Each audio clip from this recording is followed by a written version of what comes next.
Vía Pública. ¿Cómo están ustedes? Muy buenas noches. Bienvenidos a Vía Pública. El gobierno anunció un nuevo ingreso familiar de emergencia, un IFE, con montos que estarían por sobre la línea de la pobreza para todos los inscritos en el registro social de hogares, pero que excluye al 10% de las familias con mayores ingresos. Esto tras recibir las propuestas de la oposición, esto fue ayer, del oficialismo también, y de distintos actores sobre la agenda de mínimos comunes. El gobierno anunció que promoverá un ingreso familiar de emergencia universal, con montos sobre la línea de la pobreza, como le decíamos, además de un mayor apoyo a las pymes. Mire, con esta iniciativa se busca entonces abarcar el 100% de quienes estén inscritos en este registro, pero si alguna familia inscrita está en el porcentaje, en el 10% más rico de la población, entonces no recibirá el beneficio. En cuanto a las pequeñas y medianas empresas, las pymes, el ministro Cerda indicó que el Ejecutivo buscará la creación de un fondo especial a modo de realizar transferencias directas de dinero no reembolsables a las más afectados. La oposición, liderada por Yanna Proboste para estos efectos, reaccionó de una manera molesta. Da la impresión que para la oposición sienten que esta es una jugada, si uno lo mira como un tablero de ajedrez, a días de una elección, y en vez de responder directamente a la propuesta del grupo parlamentario opositor, incluso del grupo parlamentario propio, el gobierno sale con una proposición que es muy parecida, que va enfocada prácticamente en lo mismo, los mismos alcances. Probablemente los montos van a diferir. ¿Es esta una respuesta del gobierno a la propuesta de la oposición y una forma de negociar públicamente? Así lo ven algunos opositores hoy. Sencillamente lo otro puede ser vías paralelas. El tiempo y los días lo dirán. Vamos a la mesa de conversación.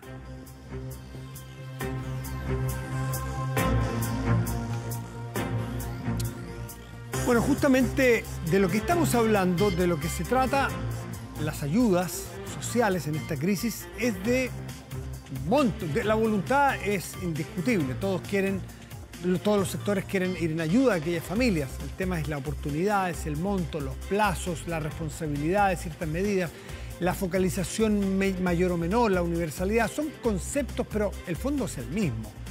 ¿De qué se trata esto? ¿Cómo se ve? Y sobre todo por especialistas que miran Chile con particular interés, como Sebastián Edwards, que es chileno, que mira mucho la sociedad y la economía chilena. Sebastián está en California en este momento, en Los Ángeles, si no me equivoco. Sebastián, buenas noches, gracias por recibir nuestro llamado. ¿Cómo estás?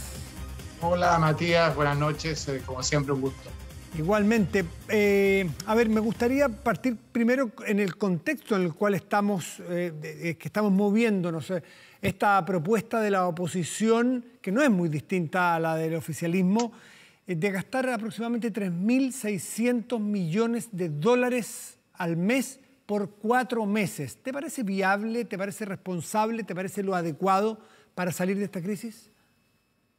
Bueno, yo creo que en términos de números globales es manejable. Es un gasto transitorio.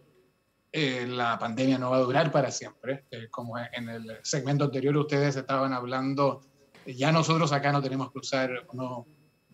obligación de usar mascarilla. Estamos volviendo a la normalidad, no es que seamos particularmente testarudos. Por tanto, me parece manejable esa cantidad. Ahora, la jugada del ajedrez que tú dices ya es una cuestión de un poquito diferente, ¿no? Pero algunos economistas sostienen que 15.000 millones de dólares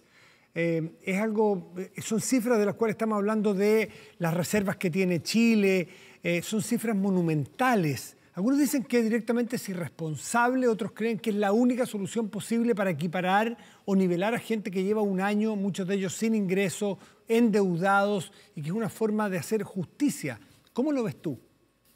Bueno, es un problema que tiene un poco de todo, ¿no? Hay un poco de cada una de las cosas que tú mencionas, pero uno de los problemas esenciales es un problema de logística. Y es un problema de logística de que el dinero le llegue a la gente que lo necesita. Y una de las características de la ayuda universal es justamente que les llega a todos y por tanto la logística se minimiza. la manera como ha funcionado hasta ahora las ayudas en muchos países y en Chile, hasta donde yo entiendo, es que ha habido papeleo, burocracia, demoras, dineros que no llegan. Por tanto, a mí me parece adecuado, y el hecho ahora que lo esté planteando gobierno y oposición con estas diferencias cosméticas sugiere que es algo que está correcto y además es financiable, que es lo importante, ¿no? ¿Es financiable, Sebastián? Bueno, obviamente que es financiable. Digamos, los datos indican que con el nuevo precio del cobre, si se mantiene más o menos como hasta ahora, va a haber ingresos adicionales de 10.000 millones de dólares. Queda dinero en los fondos de emergencia, hay otros fondos soberanos, hay una capacidad importante de endeudamiento. Hace 10 días Chile pudo colocar 2 emisiones de bonos en forma bastante favorable. Por tanto, si uno lo piensa esto como debe pensarlo, que es algo transitorio, es financiable.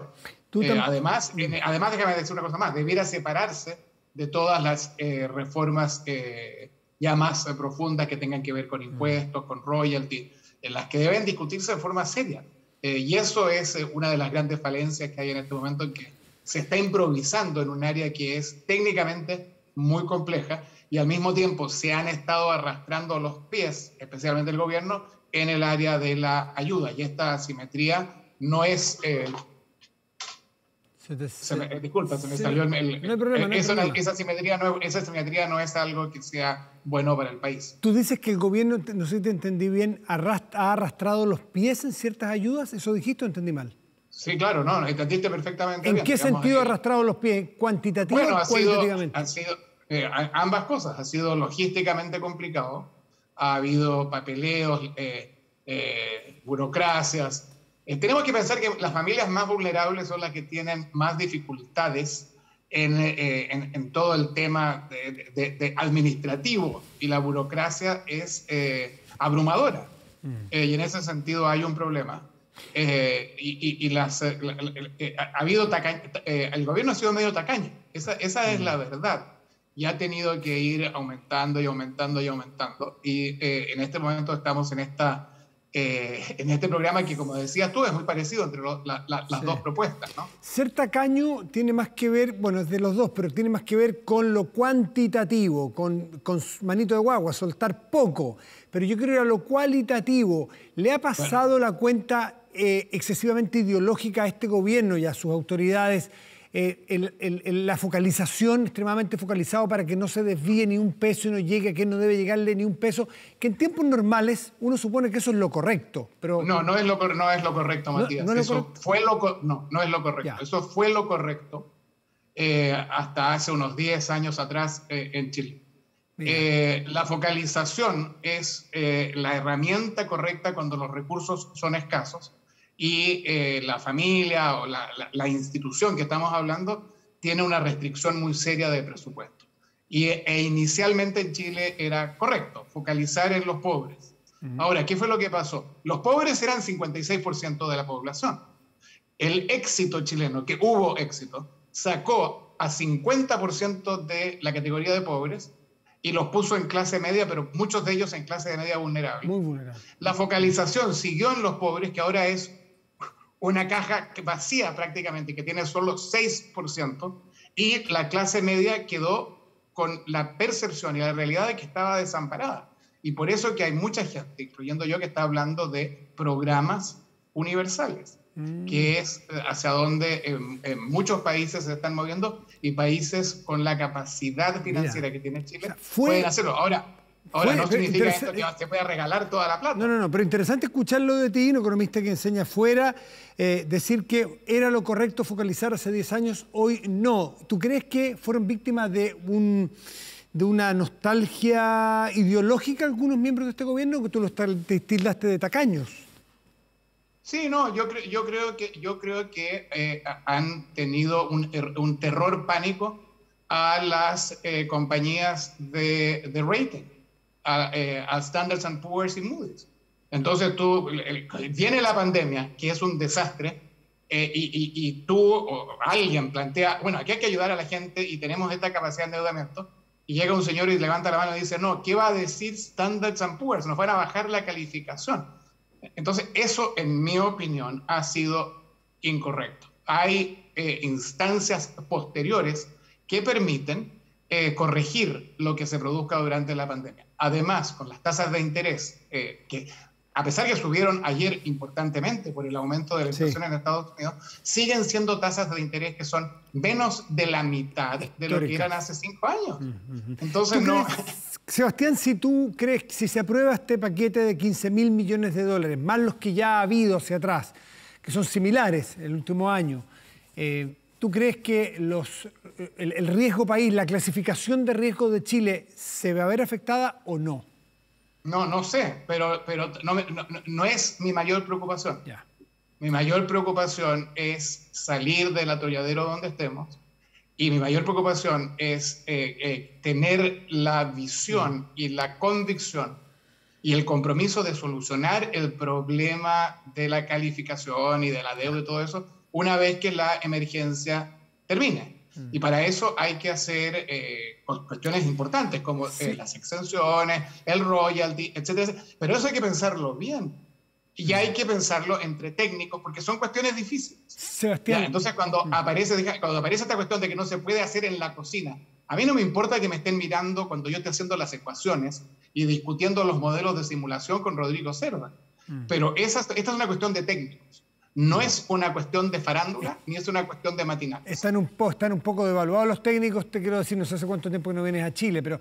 No, yo sé que están devaluados, pero por eso que Chile va por problemas serios, y como tú sabes, yo he planteado que corremos el riesgo de volver a nuestros orígenes, justamente porque se ha producido esta separación entre los técnicos y la política. Déjame preguntarte, Sebastián, déjame preguntarte, porque tampoco son tantos los minutos que tengo, lamentablemente, y me parece fundamental aprovechar tu experiencia cuando enseñas o escribes de economía y política, porque no son temas que se divorcian. Este paquete de ayudas que a ti te parece, como lo has dicho, que es apropiado y que ya era hora, se pone en un año particularmente electoral y va a terminar en septiembre, 2 meses antes o 3 meses antes de una elección presidencial. Entonces, uno tiene derecho a preguntarse, ¿será capaz la clase política de cortar estas ayudas si es que estima que técnicamente es necesario hacerlo con la presión y con la herramienta arrojadiza, casi un arma electoral que se puede producir en septiembre, octubre?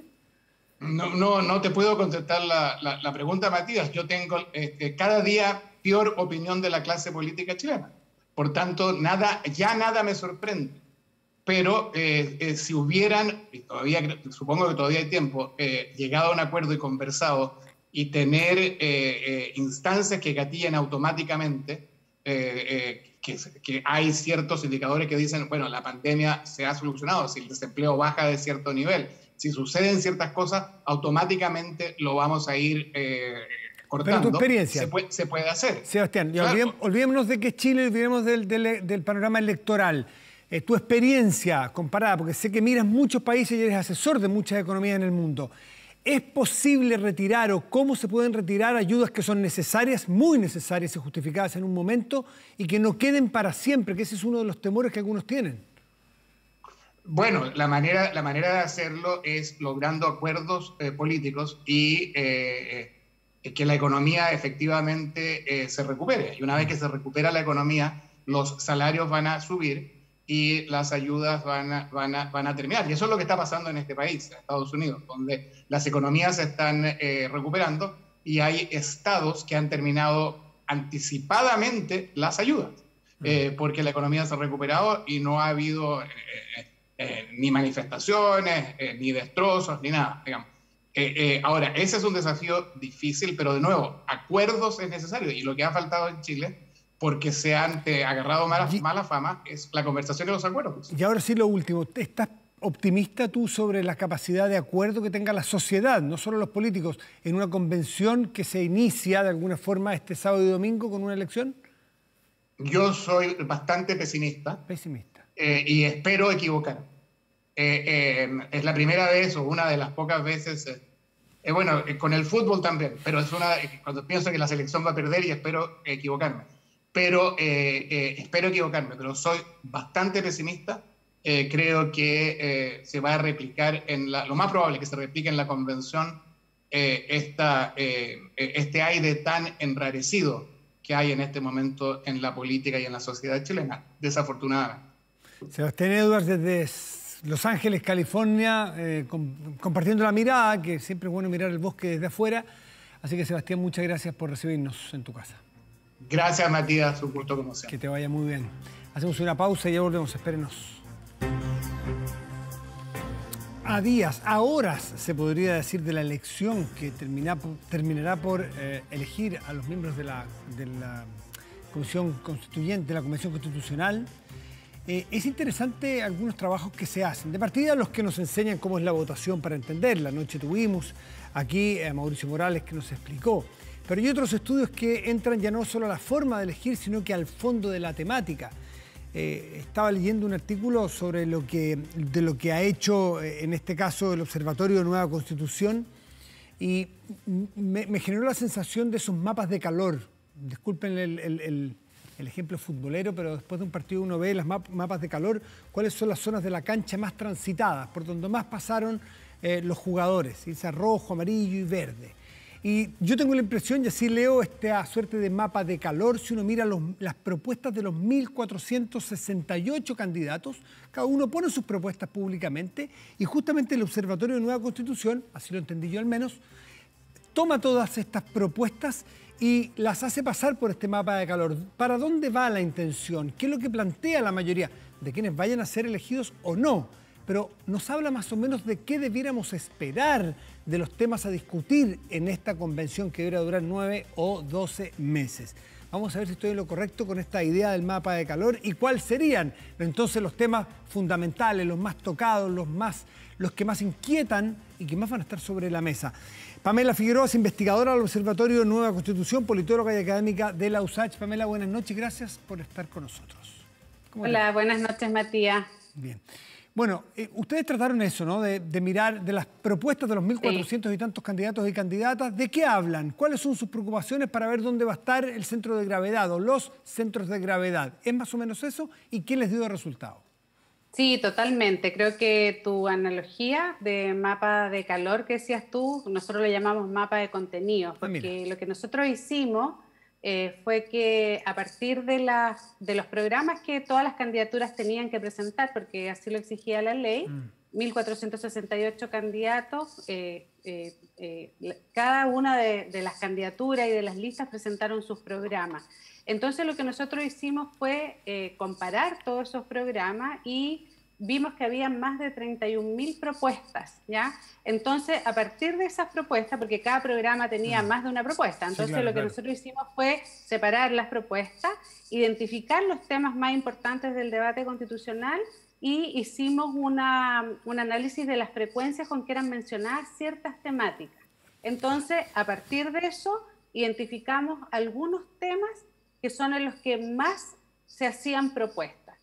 El primer tema es sobre los valores y principios, y ahí es interesante porque ya inmediatamente aparecen como temas nuevos que probablemente están muy asociados a la demanda social o a cómo ha ido cambiando la sociedad chilena, como por ejemplo el principio democrático, el principio ecológico, el principio feminista, pero también se habla de la dignidad humana, de la igualdad, de la probidad y transparencia, del Estado, del rol del Estado, de un Estado distinto al como conocemos hoy, como está definido hoy día por la Constitución Política, o sea, no el rol subsidiario. Y también de la soberanía. Claro, se habla más bien de un Estado más social, de un Estado protector y como superar el Estado subsidiario y transitar hacia un Estado social. Y lo interesante es que esas son propuestas que se repiten en candidaturas de distintas listas, ¿ya? Entonces uno puede ver que hay ciertas temáticas que son de preocupación fundamental. Esos son valores y principios. Después, el segundo tema que aparece muy mencionado es sobre el régimen político. Y ahí transversalmente también hay una apuesta por atenuar el hiperpresidencialismo que existe en Chile. La mayor cantidad de propuestas son hacia el semipresidencialismo. También hay algunas sobre el parlamentarismo y muy pocas sobre fortalecer el presidencialismo que tenemos. ahí se habla mucho de generar un equilibrio entre el Congreso y el Ejecutivo para dar mayor gobernabilidad. Creo que ahí hay una percepción bastante clara, y si eso avanza, me parece que va a ser uno de los temas más relevantes de la Convención Constitucional, que es una redistribución del poder, un diseño institucional distinto. Pamela, interesante, porque probablemente hace un par de días estuvimos con Arturo Fontena aquí mismo, que escribió un libro sobre el sistema político, las alternativas, y probablemente si nosotros hubiésemos enfrentado esta crisis político-institucional, como quiera llamarla, en los últimos año y medio, nos hubiese pillado, por así decirlo, en un sistema semipresidencial, ese sería el sistema que pondríamos último a la fila, porque probablemente culpamos al sistema político de nuestros problemas. Y el mismo Arturo decía, no es ni tan hiperpresidencial como se dice, es un poco mito. Entonces, una cosa es lo que se plantea como una hipótesis y otra cosa es que cuando haya 155 personas con calma y pongan a los expertos a explicar, se den cuenta que a lo mejor no es el sistema político el que nos está haciendo crujidera, sino que son otras cosas, y a lo mejor se mantenga el presidencialismo que es más o menos tradicional en la cultura política chilena. Sí, pero creo que también a nivel de los expertos hay un debate sobre el diseño institucional. Claro, entonces me parece que eso ya está siendo percibido por las candidaturas, que en este caso son muy diversas, hay muchas listas, muchos candidatos y candidatas, y eso es un tema bien transversal. Así que más allá del resultado que tenga el debate constitucional, este va a ser un tema de debate, no me cabe la menor duda. O sea, y después el tercer tema que se menciona con bastante frecuencia es el de los derechos sociales. ¿Ya? Yo creo que eso también es uno de los grandes temas que van a surgir. Y ahí, de manera bien interesante, el primer derecho que se menciona es el derecho a los trabajadores. Y se menciona el derecho a huelga, el derecho a un trabajo digno. Entonces, creo que también eso muestra cómo ha ido cambiando un poco las prioridades de la sociedad chilena. Después, bueno, está salud, educación, obviamente seguridad social, porque el tema de pensiones está muy presente en el debate nacional. Y por tanto yo creo que eso también da cuenta de una visión de que se requiere una constitución política que garantice derechos. También se incluye, por ejemplo, el derecho a la vivienda, que hoy día no está en la actual constitución política. No solamente el acceso a la vivienda, sino una vivienda digna, que tenga unas ciertas condiciones de habitabilidad. Entonces, me parece que también en esa línea de los derechos sociales hay se mueve un poco la agenda hacia pensar una sociedad que tiene más derechos sociales garantizados en la Constitución. Y si uno lo relaciona a una nueva distribución del poder entre ejecutivo y legislativo y a estos nuevos valores y principios, sin duda se va configurando una constitución política que probablemente va a ser bastante distinta en estos aspectos a la actual constitución. O sea, hay un debate ahí en esa línea. Ahora, ustedes se hacen cargo de que ustedes hacen este algoritmo, diremos, de tomando los 1.468 candidatos en sus propuestas, que no necesariamente va a ser el resultado o la repartición ideológica de esos candidatos a lo que va a dar el resultado del electorado. Porque en una de esas hay más candidatos del sector verde que del sector amarillo. Pero a lo mejor el día de la elección ganan por lejos los amarillos, aunque había muchos más candidatos verdes. Entonces, puede ser complejo proyectar qué constitución vamos a tener a la luz de las propuestas de candidatos y no del resultado. Sí. Exacto. Nosotros eso nos hacemos cargo, de hecho lo señalamos en el estudio y decimos que mucho va a depender de quiénes son electos este fin de semana a la Convención Constitucional, pero como nuestro objetivo como observatorio es acompañar y observar el proceso constituyente, lo que nosotros vamos a hacer es, luego de ya electos los convencionales constituyentes, es contrastar esas propuestas y poder ahí sí hacer una proyección de cuáles serían los temas prioritarios y también ir viendo cómo avanza el debate, porque recordemos que la Convención Constitucional tiene que acordar por 2/3 cada una de las normas que van a ir en la nueva Constitución. Entonces, probablemente ahí hay todo un proceso de diálogo, de deliberación, y ahí se va a ir construyendo el nuevo texto constitucional, pero nos parecía muy interesante poder analizar las propuestas de los convencionales constituyentes para también ver la oferta con que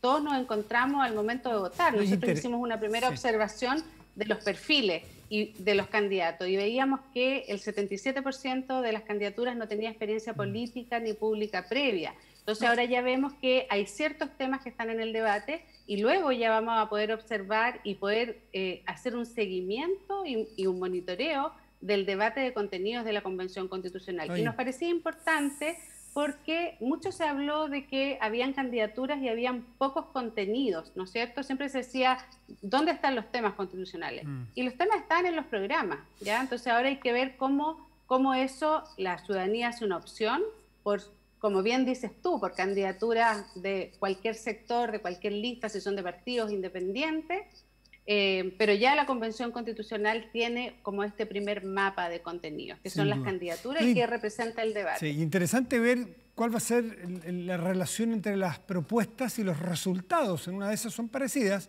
y nos va a permitir. Me gustaría saber qué leyeron ustedes revisando todas las propuestas de todos los candidatos. ¿Qué hay respecto de las libertades individuales de las personas? Por ejemplo, el emprendimiento, porque se habla mucho de que el Estado va a tomar un rol más preponderante del que tenía hasta ahora. ¿Dónde queda, al menos en el tamiz de las propuestas, las libertades de las personas? Sí, bueno, eso yo creo que está muy claro cuando las distintas candidaturas hablan del principio democrático, ya como de la democracia como fundamental en el respeto de los derechos humanos, y ahí están los derechos individuales, están las libertades. Yo creo que también hay mucho de eso en los nuevos derechos que se señalan, ¿ya? Porque en los nuevos derechos, por ejemplo, se habla mucho sobre género y diversidad sexual. Creo que ahí también hay un foco. Se habla mucho también del tema medio ambiente, de los recursos naturales, de los niños, niñas y adolescentes, del tema de la cultura, de ciencia y tecnología, de la ciudadanía. Entonces, muchas de las propuestas de libertades individuales está como pensado más en, o por lo menos lo que más se refieren los programas, ¿ya? Porque, bueno, hay muchos temas que obviamente no están expresados ahí. Pero me parece que están ahí, pensado como en las libertades individuales de que cada una de las personas pueda desarrollar su propia vida. Desarrollar su vida y elegir, Pamela, ¿cómo está eso? Porque una cosa es desarrollar la propia vida, pero otra cosa es elegir los caminos para desarrollar la vida. Así Esto es. en esta contraposición que suele ponerse entre Estado y libertades individuales, que tiene que ser siempre un equilibrio que es delicado, ¿no es cierto? Dependiendo del... Claro, pero mira, por ejemplo, en el tema de educación, ahí hay como claridad en ese punto, porque se menciona dentro de los derechos sociales el derecho a la educación, y ahí hay una cierta división entre quienes plantean, por ejemplo, la libertad de enseñanza y autonomía de los padres, ¿ya? Versus el derecho a la educación social gratuito y de calidad. Entonces eso nosotros también lo diferenciamos. Porque en el fondo tú puedes plantear un derecho, pero cómo ese derecho va a estar consignado en la Constitución y cómo se va a garantizar, entonces ahí hay como matices y distintas perspectivas. Entonces sí se consigna, porque en el fondo creo que cuando tú miras el rol del Estado, miras los derechos sociales, tú puedes dar una distinta significación, por un lado, al rol del Estado, por otro lado, a los derechos sociales. Entonces, algunos tienen una perspectiva más de un Estado social de derecho, otros con un Estado con un rol más subsidiario, pero eso es menor. Eso sí que yo creo que cambió mucho. Casi el 70% está como por un Estado social de derecho, de las propuestas que se mencionan. Por eso te digo, vamos a ver quiénes eligen y cómo se representan esas ideas finalmente en la Convención Constitucional. Pero cuando tú analizas cada uno de los derechos, están estos matices, estas diferencias, que yo creo que también representan las distintas perspectivas que existen en la sociedad chilena, y tenemos este fin de semana la oportunidad democrática de cada uno de nosotros pronunciarnos frente a esas propuestas. Cuando se garantizan derechos en las propuestas que ustedes leyeron, ¿se garantizan de manera conceptual, tácita, general, o se plantea como exigencias de derechos? Te voy a poner un ejemplo muy gráfico. Tú hablaste de la vivienda, derecho a la vivienda. Se dice, la idea es proponer derecho a la vivienda digna o derecho a la vivienda con algo súper concreto, con tipo de vivienda, No, en general... Porque eso puede generar una gran decepción en el mediano plazo de la gente. Decir, bueno, pero no era que yo iba a tener una vivienda y yo consideraba eso digno y yo resulta que lo que me dieron es indigno. No, en general se habla de la vivienda digna y otro concepto que se usa es como adecuada, ¿ya? Y eso obviamente cuando se consigna como derecho, después se especifica más en la legislación y en la política pública, pero sobre todo se habla como ciertos mínimos de habitabilidad, ¿ya? Ese es otro concepto que aparece en los programas, en algunos programas como es más específico. Pero en general se consignan así como en términos generales. Pamela, te quiero agradecer. Pamela Figueroa, que es investigadora, Observatorio Nueva Constitución y académica de la USACH. Te quiero agradecer por esta conversación de hoy. Que te vaya muy bien. Sí, muchas gracias a ti, Matías. Buenas noches. A ti, pues, gracias como siempre. Hacemos una pausa y volvemos. Espérenos.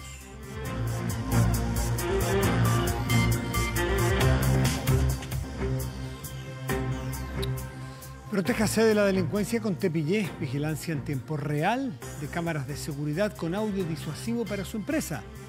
Alarmas Tepillé con cámaras conectadas a su smartphone y botón de emergencia móvil para su hogar. No sea usted la próxima víctima y contrátelos en tepillé.cl. Vamos a nuestra pantalla principal y revisamos el portal de noticias 24horas.cl. Y aquí están Maipú, Valparaíso, Viña del Mar, entre otras. Dejan cuarentena. 32 comunas cambian de fase.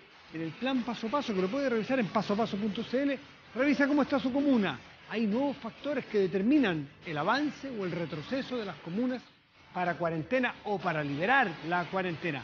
Todos los detalles, 24horas.cl. Pausa y ya volvemos. Espérenos un minuto.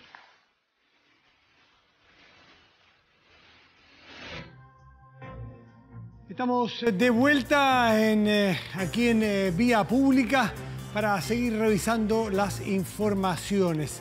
Y en el X, primeros en electromovilidad. 10 años acercando la electromovilidad a todos los chilenos. ¿Le parece que revisemos el tiempo? Bueno, vamos a la pantalla.